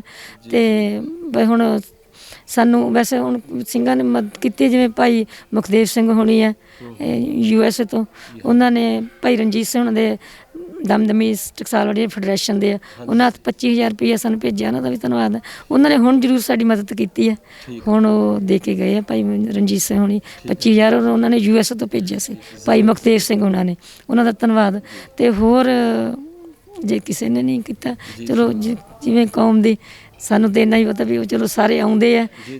ਭਾਈ ਰਣਜੀਤ ਸਿੰਘ ਹੋਣਾ ਨੇ ਜਿਵੇਂ ਉਹ ਵੀ ਮਿਲ ਕੇ ਗਏ ਪਰਿਵਾਰ ਨੂੰ, ਪਹਿਲਾਂ ਵੀ ਭਾਈ ਰਣਜੀਤ ਸਿੰਘ, ਪਰਮਜੀਤ ਸਿੰਘ ਰਾਣਵਾ ਵੀ ਇੰਟਰਵਿਊ ਕਰਕੇ ਗਏ ਆ, ਹੁਣ ਤੁਸੀਂ ਵੀ ਆਏ ਹੋ ਸਾਰੇ ਪਰਿਵਾਰ। ਸਾਨੂੰ ਮਤਲਬ ਬਹੁਤ ਚੜ੍ਹਦੀ ਕਲਾ ਹੁੰਦੀ ਹੈ ਵੀ ਚਲੋ ਸਾਰੇ ਦੁੱਖ ਸੁੱਖ ਹੁਣ ਸੁਣੀ ਜਾਂਦੇ ਆ। ਹਾਂ ਹੁਣ ਠੀਕ ਹੈ ਜੀ, ਦੁੱਖ ਸੁੱਖ ਸੁਣਦੇ ਆ, ਕੋਈ ਕੌਮ ਸ਼ਾਇਦ ਸੋਚੇਗੀ ਹੁਣ। ਔਰ ਜਿਵੇਂ ਹੁਣ ਤੱਕ ਜੇ ਕੌਮ ਨੇ ਉਸ ਤਰੀਕੇ ਨਾਲ ਬਾਂਹ ਨਹੀਂ ਫੜੀ ਜਿਸ ਤਰੀਕੇ ਦੇ ਨਾਲ ਬਾਂਹ ਫੜਨ ਦੀ ਜ਼ਰੂਰਤ ਸੀਗੀ, ਤਾਂ ਮੈਨੂੰ ਲੱਗਦਾ ਕਿ ਕੌਮ ਨੂੰ ਜ਼ਰੂਰ ਬਾਂਹ ਫੜਨੀ ਚਾਹੀਦੀ ਆ। ਉਹਨਾਂ ਸਾਰੇ ਪਰਿਵਾਰਾਂ ਦੀ ਬਾਂਹ ਫੜਨੀ ਚਾਹੀਦੀ ਆ ਜਿਨ੍ਹਾਂ ਨੂੰ ਜ਼ਰੂਰਤ ਹੈ। ਸੋ ਮੈਂ ਉਸ ਛੋਟੀ ਭੈਣ ਨੂੰ ਜਿਹੜੀ ਇਹਨਾਂ ਦੀ ਬੇਟੀ ਹੈਗੀ ਆ ਜ਼ਰੂਰ ਕਹਿਣਾ ਚਾਹੂੰਗਾ ਕਿ ਤੁਸੀਂ ਇੱਕ ਪੁੱਤ ਦੇ ਵਾਂਗ ਆਪਦਾ ਫਰਜ਼ ਨਿਭਾਇਓ। ਇੱਥੋਂ ਮਾਪੇ ਭੇਜਦੇ ਆ ਆਪਣੇ ਪੁੱਤਾਂ ਨੂੰ ਬਾਹਰ ਵਿਦੇਸ਼ਾਂ ਦੀ ਧਰਤੀ 'ਤੇ, ਮੋਟੇ ਪੈਸੇ ਖਰਚ ਕੇ ਆਪਣੀਆਂ ਜ਼ਮੀਨਾਂ ਗਹਿਣੇ ਰੱਖ ਕੇ ਵੀ ਭੇਜਦੇ ਹੈਗੇ ਆ। ਵਿੱਚ ਕੌਮ ਨੇ ਬਾਂਹ ਨਾ ਵੀ ਫੜੀ ਤਾਂ ਮੈਂ ਉਮੀਦ ਕਰਦਾ ਕਿ ਤੁਸੀਂ ਆਪਣੇ ਮਾਤਾ ਪਿਤਾ ਦੇ ਨਾਲ ਜ਼ਰੂਰ ਖੜ੍ਹੇ ਰਹੋਗੇ ਇੱਕ ਪੁੱਤ ਬਣ ਕੇ। ਔਰ ਅਕਾਲ ਪੁਰਖ ਵਾਹਿਗੁਰੂ ਜੀ ਦੇ ਅੱਗੇ ਅਰਦਾਸ ਕਰਨੀ ਬਣਦੀ ਹੈਗੀ ਔਰ ਕੀਤੀ ਜਾ ਸਕਦੀ ਹੈ। ਔਰ ਗੁਰੂ ਸਾਹਿਬ ਜੀ ਨੇ ਆਖਿਆ ਸੀਗਾ ਕਿ ਆਤਮਾ ਗ੍ਰੰਥ ਵਿੱਚ ਅਤੇ ਸਰੀਰ ਪੰਥ ਦੇ ਵਿੱਚ। ਸੋ ਗੁਰੂ ਸਾਹਿਬ ਜੀ ਨੇ ਆਖਿਆ ਸੀਗਾ ਕਿ ਮੇਰੀ ਆਤਮਾ ਜਿਹੜੀ ਹੈ ਉਹ ਸ਼੍ਰੀ ਗੁਰੂ ਗ੍ਰੰਥ ਸਾਹਿਬ ਜੀ ਦੇ ਵਿੱਚ ਆ, ਔਰ ਮੇਰਾ ਜਿਹੜਾ ਸਰੀਰ ਹੈਗਾ ਉਹ ਗੁਰੂ ਪੰਥ ਦੇ ਵਿੱਚ ਹੈਗਾ ਮੇਰਾ ਸਰੀਰ। ਸੋ ਗੁਰੂ ਪੰਥ ਜਿਹੜਾ ਹੈਗਾ ਆ ਉਹ ਵੀ ਆਪਾਂ ਉਮੀਦ ਕਰਦੇ ਹਾਂ ਕਿ ਜ਼ਰੂਰ ਬੌੜੀ ਕਰੂੰਗਾ। ਜ਼ਰੂਰ ਜਾਂਚ ਪੜਤਾਲ ਕਰੋ, ਜ਼ਰੂਰ ਦੇਖੋ, ਇਹਨਾਂ ਕਿਤਾਬਾਂ ਦੇ ਵਿੱਚ ਵੇਖੋ, ਮਾਤਾ ਜੀ ਵੱਲ ਵੇਖੋ, ਭਾਈ ਸਾਹਿਬ ਜੀ ਦੇ ਵੱਲ ਨੂੰ ਵੇਖੋ, ਇਹਨਾਂ ਨੇ ਜੋ ਕੁਛ ਵੀ ਝੱਲਿਆ ਹੈਗਾ। ਔਰ ਮੈਂ ਤੁਹਾਨੂੰ ਘਰ ਦੇ ਹਾਲਾਤ ਵਿਖਾਏ ਹੈਗੇ ਆ। ਜੇ ਤੁਹਾਨੂੰ ਲੱਗੇ ਕਿ ਹਾਂ ਵੀ ਸਾਨੂੰ ਆਪਣੇ ਉਹਨਾਂ ਸੂਰਬੀਰ ਬਹਾਦਰ ਯੋਧਿਆਂ ਦੀ ਬਾਂਹ ਫੜਨੀ ਜ਼ਰੂਰ ਚਾਹੀਦੀ ਹੈ ਜਿਨ੍ਹਾਂ ਨੇ ਆਪਣੇ ਪਰਿਵਾਰ ਉਜਾੜ ਲਏ, ਜਿਨ੍ਹਾਂ ਨੇ ਆਪਣੇ ਘਰ ਉਜਾੜ ਲਏ, ਜਿਨ੍ਹਾਂ ਦੇ ਆ ਵਿਹੜਿਆਂ ਦੇ ਵਿੱਚ ਜਿੱਥੇ ਅੱਜ ਸੁੰਨ ਜਿਹੀ ਪਈ ਹੋਈ ਆ ਤਕਰੀਬਨ, ਜਿੱਥੇ ਕਦੀ ਰੌਣਕਾਂ ਲੱਗਦੀਆਂ ਹੁੰਦੀਆਂ ਸੀਗੀਆਂ। ਸੰਤ ਜਰਨੈਲ ਸਿੰਘ ਖਾਲਸਾ ਭਿੰਡਰਾਂ ਵਾਲੇ ਵਰਗੇ ਮਹਾਨ ਕੌਮ ਦੇ ਜਰਨੈਲ ਜਿਹੜੇ ਉਹ ਇੱਥੇ ਆ ਕੇ ਜਿੱਥੇ ਬਹਿੰਦੇ ਹੁੰਦੇ ਸੀਗੇ, ਅੱਜ ਉਹਨਾਂ ਵਿਹੜਿਆਂ ਦੇ ਵਿੱਚ ਜੇ ਸੁੰਨ ਵਾ ਤਾਂ ਵਾਹਿਗੁਰੂ ਕਿਰਪਾ ਕਰੇ ਕਿਤੇ ਮੁੜ ਇਹਨਾਂ ਵਿਹੜਿਆਂ ਦੇ ਵਿੱਚ ਰੌਣਕ ਹੋ ਜਾਵੇ। ਆਪਾਂ ਤਾਂ ਉਮੀਦ ਕਰਦੇ ਹਾਂ ਕਿ ਜਿਸ ਮਕਸਦ ਨੂੰ ਲੈ ਕੇ ਉਹ ਵੱਡੀਆਂ ਤੇ ਮਹਾਨ ਕੁਰਬਾਨੀਆਂ ਕੀਤੀਆਂ ਗਈਆਂ, ਕਿਤੇ ਕਾਸ਼ ਉਹ ਮਕਸਦ ਪੂਰੇ ਹੋ ਜਾਣ। ਤਾਂ ਇਦੋਂ ਵੱਡੀ ਤਾਂ ਗੱਲ ਕੋਈ ਨਹੀਂ ਹੈਗੀ। ਪਰ ਜਿੰਨਾ ਚਿਰ ਉਹ ਮਕਸਦ ਪੂਰੇ ਨਹੀਂ ਹੁੰਦੇ ਤਾਂ ਜਿਹੜੇ ਉਹ ਜਾਂਬਾਜ਼ ਸਿਪਾਹੀ ਰਹੇ ਨੇ, ਜਿਨ੍ਹਾਂ ਨੇ ਉਸ ਮਕਸਦ ਦੀ ਪੂਰਤੀ ਦੇ ਵਾਸਤੇ ਆਪਣਾ ਯੋਗਦਾਨ ਪਾਇਆ, ਆਪਣੇ ਠੀਕਰੇ ਭੰਨੇ, ਉਹਨਾਂ ਦੇ ਪਰਿਵਾਰਾਂ ਦੀ ਸਾਂਭ ਸੰਭਾਲ ਕਰਨੀ ਵੀ ਕੌਮ ਦਾ ਮੈਨੂੰ ਲੱਗਦਾ ਕਿ ਫਰਜ਼ ਵਾ। ਆਪਾਂ ਉਮੀਦ ਕਰਦੇ ਹਾਂ ਕਿ ਕੌਮ ਜ਼ਰੂਰ ਬਾਂਹ ਫੜੂਗੀ। ਸੋ ਪਰਿਵਾਰ ਦੇ ਨਾਲ ਮੈਂ ਗੱਲਬਾਤ ਕਰਕੇ ਵਾਪਸ ਆ ਗਿਆ ਅਤੇ ਰਾਤ ਨੂੰ ਵਾਹਵਾ ਹੀ ਲੇਟ ਪਹੁੰਚਿਆ ਘਰ, 'ਤੇ ਰਸਤੇ ਵਿੱਚ ਮੈਨੂੰ ਪਰਿਵਾਰ ਦਾ ਫੋਨ ਆ ਗਿਆ।